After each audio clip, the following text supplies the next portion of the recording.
Good morning to everyone. I can't see most of you, but anyways, at least I'm assuming that there are a lot of people here, but they're not very visible.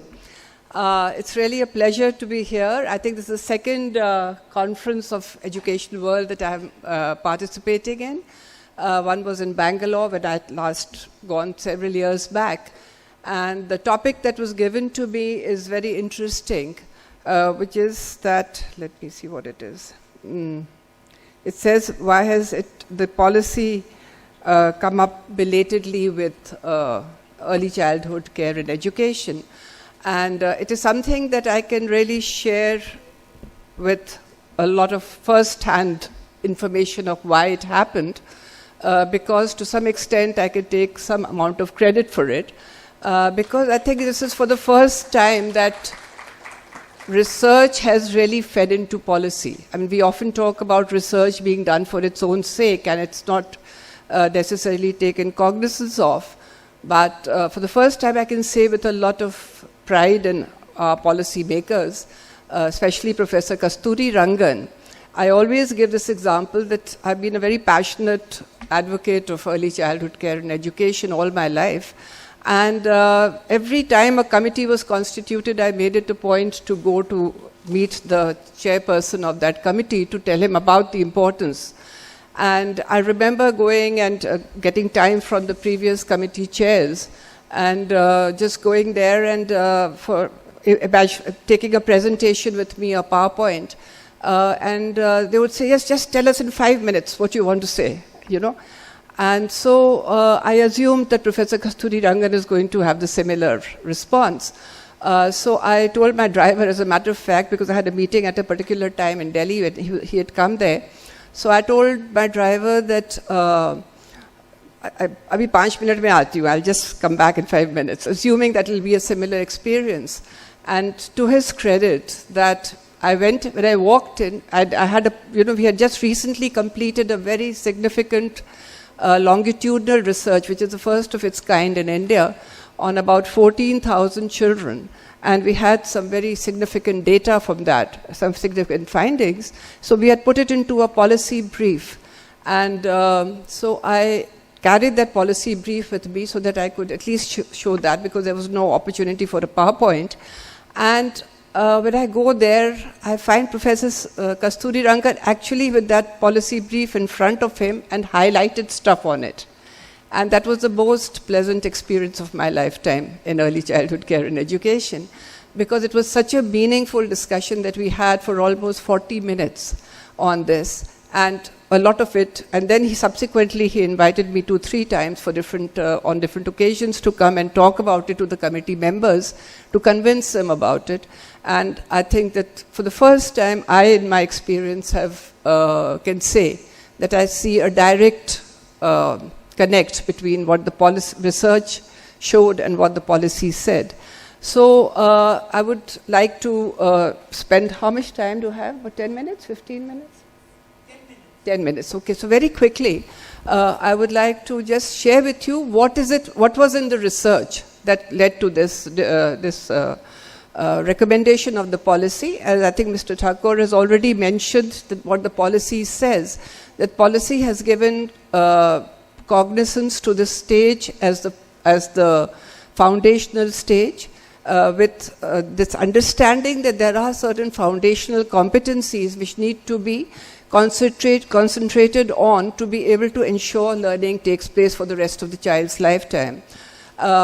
It's not actually, when we say belated recognition of it, I think that that's not entirely fair, because the previous policy, that was 1986, as long as that, was actually the first one which actually came up with a full chapter on early childhood care and education. But that was in isolation. It was in isolation. It did not connect with primary education. And it was basically the first time that there was an emphasis on more holistic early childhood care and education, which would include health, nutrition, and early childhood learning. But subsequently, a lot did happen. There was a plan of action subsequent to that policy.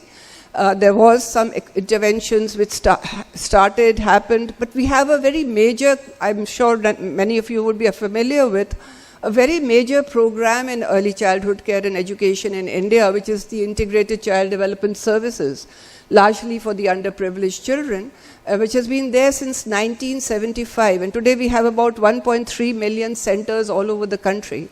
And I think that that's something that we really need to take pride in, because although somebody mentioned just earlier that US is spending much more, which is true, and US, of course, state-wise, there may be differences, but the very fact that we have this integrated program since 1975 is something that was very progressive at that time, and we should be really taking. Unfortunately, it has not delivered to the extent that it should, and so there are severe implementation issues with it.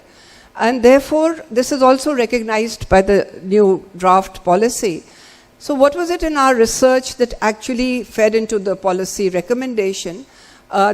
What we did was we took 14,000 4-year-olds, entirely from the rural areas, because rural part of 3 states, that is from Rajasthan, from Telangana, and from Assam, 3 different parts of India, just to get some sort of a national representation.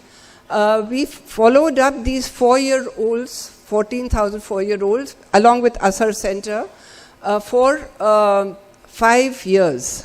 Every year we followed them up, the same children, identified them, followed them, to see where they were, what they were doing, what were they learning. We looked very closely at the quality of early childhood education that they were getting, and how they were progressing. And to capture in a nutshell what we got out of this whole process of following up on these children were some very significant things, 4 main things that I would talk about, which have actually got directly fed into the policy. The first one was that we found, to our surprise, that when we make a curriculum, and many of us have been involved in making curricula, and so would you, and some of it may not resonate with you, because we are talking about children who are more not so privileged as the ones perhaps who are coming to you. I'm not very sure about that. But we had in our sample, because we followed the children where they were going, so even in the rural parts of India today, you have a very deep penetration of the private sector, and a large percentage of children were going to the private schools, which were composite schools with preschool and nursery and kindergarten and class 1 onwards, up to class whatever. And what we found was that there were state differences, of course. For example, in Rajasthan, we found almost 50% children in private, whereas in other states, Telangana, children were going outside their own villages to go into private schools. But in Assam, there was less of an incidence of that. And very recently, last week, on the 14th, Asar survey has come out, the latest Asar survey, which is 2019 Asar survey, which has again showed us that almost 90% of the children today, 4-year-olds, are actually in some preschool or the other, of which almost 50% are in private schools. So there is a very, very strong penetration of private schooling. So this was something, and a preference for it in the parents. So that is very important to know, because they make those choices. The second important point that we saw from the participation trends point of view was that children tend to follow multiple pathways. So when people like us who make curricula, when we do that, we start with the assumption, and I don't know how good that assumption holds in your preschools, that child will come in at 3 years, or maybe now today they're coming in at 1.5 years, which is like crazy. But anyways, so whatever they come in with, so one makes an annual curriculum. So you have, say, 3 to 4, you'll have something for that child, then 4 to 5, you'll have something else, and so on. But if you see in the larger scheme of things, what children are actually doing is that, especially in these less privileged communities, that children are moving into one school.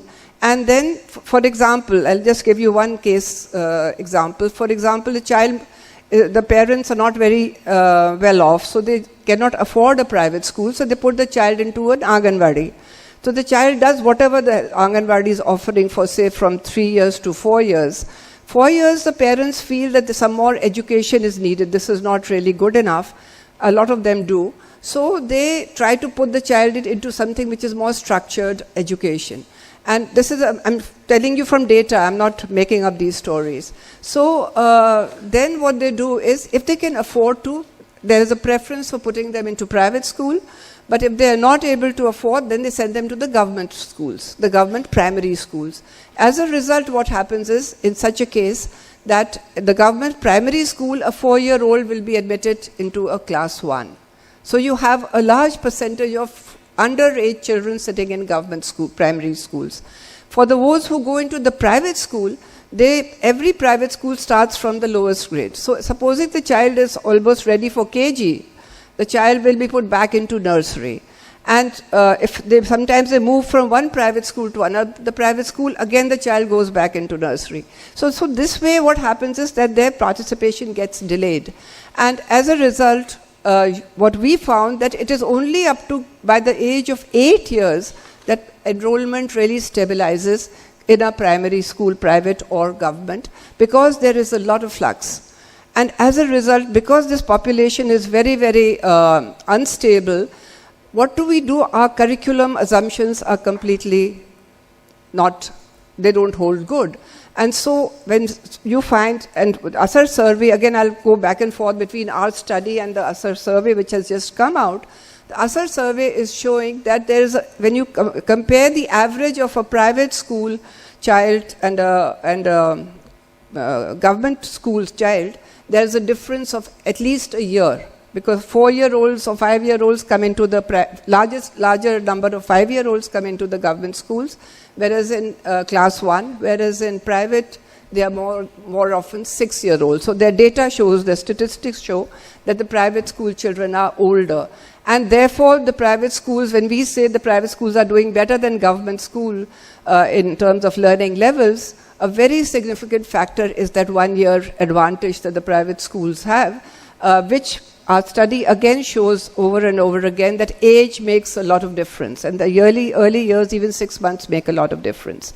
So coming back to the policy, one of the findings that came through was that there is a very unstable population. So can you have a curriculum which is so rigidly structured for year by year? Because there may be children who are younger, they are older, age makes a difference. And secondly, also, all children are not at the same level. We all know that. Each child is at a different pace. So it contradicts the very principle of child development. Therefore, and what happens is that, especially in a structured environment, a child who moves from, say, KG to class 1 doesn't necessarily have the advantage of reverting back to KG curriculum if the child has not been able to master whatever the child was expected to master. So the child loses that opportunity. Further, class 1 to 2, there is again a very rigid curriculum, so that there is a textbook perhaps. So that textbook is only up to the March or wherever the session ends. Next April onwards, when the child comes into the next class, the child has to start with the next. So the gap happens, and this gap cumulatively gets widened and leads to a lot of failure. What we see today, I don't know if you're aware of every organization talking about this, which is related to education, including the World Bank, has talked about the learning crisis. The latest WDR, that's the World Development Report, has talked about the acute learning crisis in our country. Asar surveys always tell us the children are going into class 5 without not being able to read class 2 textbooks. So where is this problem starting with? The problem is starting with this, what is happening in the system for these 3 to 4, 5-year-olds. So this is one of the aspects that we pointed out to the policy committee. The second aspect that we followed out, because we actually saw what was happening with these children, we found that across the board, no matter, we have had such a beautiful presentation on play. I remember that the 1986 policy talked about, we used to always say, somebody had made a real study of that policy document and had said that the only negative sentence in that policy was one which said, there shall be no formal teaching of the 3 R's, that is reading, writing and arithmetic in the in the early childhood education.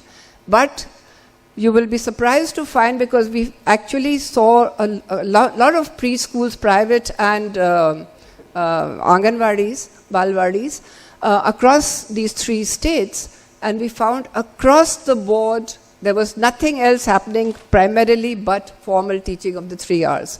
1986 the policy came, and today is 2017 data I'm telling you. So across the board it is nothing but that. I hope that's not the scenario here. So when you looked, I just saw this presentation which had such beautiful equipment on outdoor play.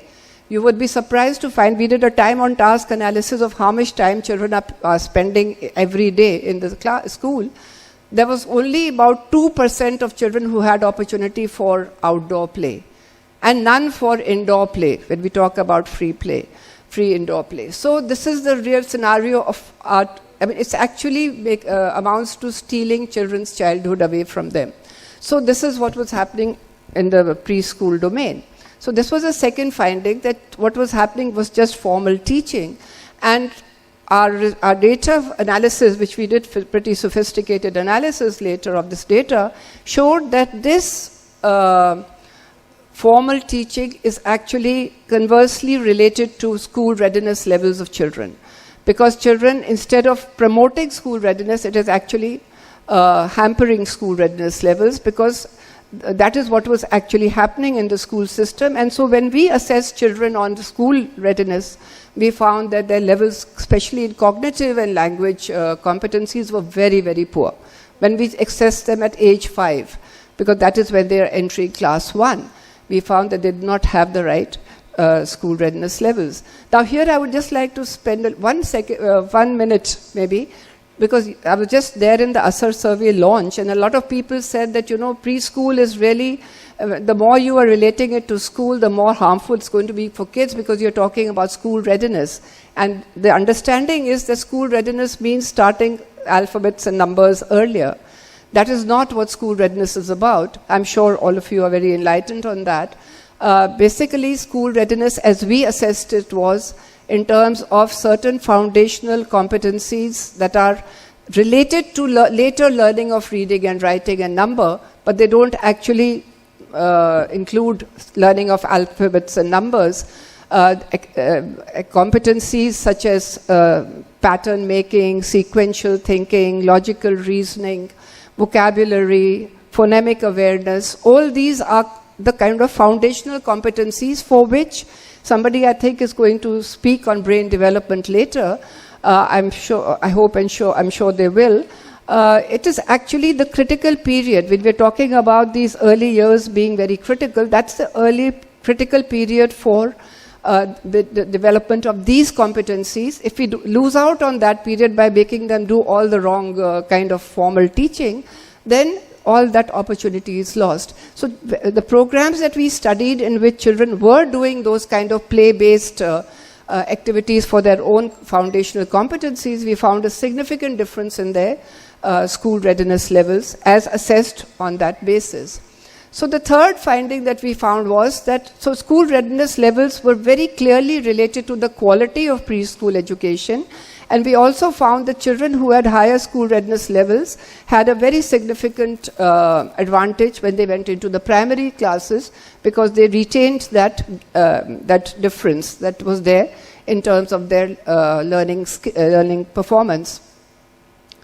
And the last point that I would like to make is that what we saw was that preschool quality and school readiness levels have a significant impact on children's learning in primary, but that kind of starts sliding after grade 3. But for sustained impact of good quality preschool education, you need good quality, but you also need good quality primary education. And there has to be an upward continuity. What we saw across the board was a downward extension of primary education. What was happening in preschool was actually what should be happening in primary, perhaps with better pedagogy, because even that pedagogy was not right. But there is no upward continuity. So instead of coming down from primary to pre-primary, the curriculum should be from pre-primary and then taken forward into primary.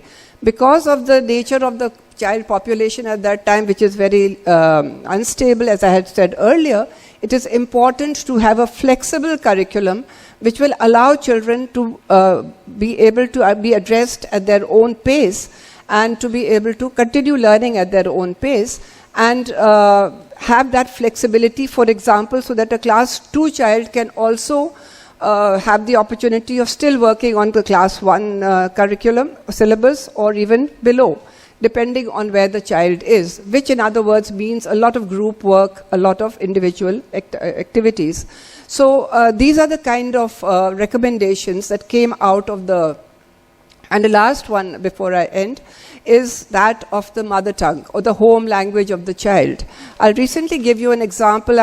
Now that I'm retired, so I'm just helping a school which had asked me, a very elite school in Delhi, to help them with their curriculum for early childhood. So I asked those, so when I was asked to come and help with that curriculum, I told the principal I would like to meet with the teachers. So I asked teachers, what do you do in your preschool?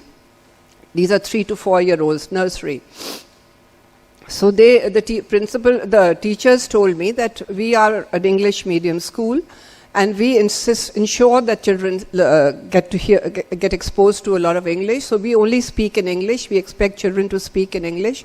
Parents want us to also have only English, and so that is what we do. I visited one of the classrooms and I saw that children were being talked to a lot in English. So I asked the teachers after that observation that give me an answer to this question. To what percentage of your children at 3 years are actually coming from homes in which they speak English or are they exposed to English? And after a lot of thought, the teachers said about 15 to 18%. I remember they were as specific as that, 15 to 18%. And I said, have you ever thought about it that 85% of your children who are sitting there are not at all exposed to English? So what are you doing with them? You know, they are just not understanding what you are saying. They have no ways of communicating anything. And it is such a unstimulating environment for them. And that somehow gave a jolt to them because they were so used to that curriculum of English speaking that it took them some time, and they were not very happy about it because they said, you know, that what else can we do? So I said, we have to have a bilingual curriculum, a bilingual environment. They said, you know, the parents will not like it. So I'll end off with this, that to cut a long story short, I worked with them for 2 years now. There is a bilingual environment. They are saying the children have never talked more than they are talking now. They are so difficult to keep them from stop them from talking. And the best part of it was that one day when I went to them, I go once a month or something. So they had just had a parent-teacher meeting, and the head of the school, she came running to me. And she said, do you know something? The parents were saying, we are so happy that you've converted to a bilingual environment. Our child is so happy coming to school. The older one was always had to be pushed. This younger one is just loving it. And she's ready to come every day. So this is the kind of thing. So all these things you will find mentioned in all these aspects, these reform initiatives are mentioned in the policy. So starting with a foundational stage, a flexibility in the curriculum, a foundational curriculum which goes up to primary and includes the first 3 years of primary so that, you know, children can have a very strong base. And therefore, this is also a recognition of the fact that this is a major intervention which is needed to ensure that the learning levels go back to where they should be and the learning crisis gets addressed. Thank you very much.